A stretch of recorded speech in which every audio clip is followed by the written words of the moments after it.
बिस्मिल्लाहिर्रहमानिर्रहीम। मेरे मोहतरम सामीन व नाज़रीन, आज मैं आपकी खिदमत में यौम अरफा के रोज़ा की फ़जीलत ज़िक्र करूँगा, यानी 9 ज़िलहज्जा का रोज़ा। सही मुस्लिम की रिवायत है, हज़रत अबू कतादा रज़ियल्लाहु ताला अन्हु फरमाते हैं कि हज़ूर अकरम सल्लल्लाहु अलैहि वसल्लम से यौम अरफा के रोज़ा के मुताल्लिक़ पूछा गया तो आप सल्लल्लाहु अलैहि वसल्लम ने फरमाया कि यौम अरफा का रोज़ा 1 साल पहले के गुनाह और 1 साल बाद के गुनाह अल्लाह से मुआफ़ करवा देता है।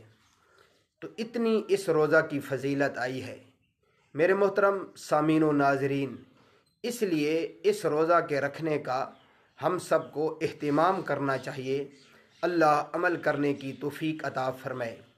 मेरे मोहतरम सामीन व नाज़रीन, अगर आप चाहते हैं कि रोज़ाना की बुनियाद पर हमारे तक एक मुस्तनद दीनी मसला पहुँचता रहे तो हमारे चैनल ज़ौक़ इस्लाम को ज़रूर सब्सक्राइब फरमाइए। जज़ाकुमुल्लाहु अहसनल जज़ा।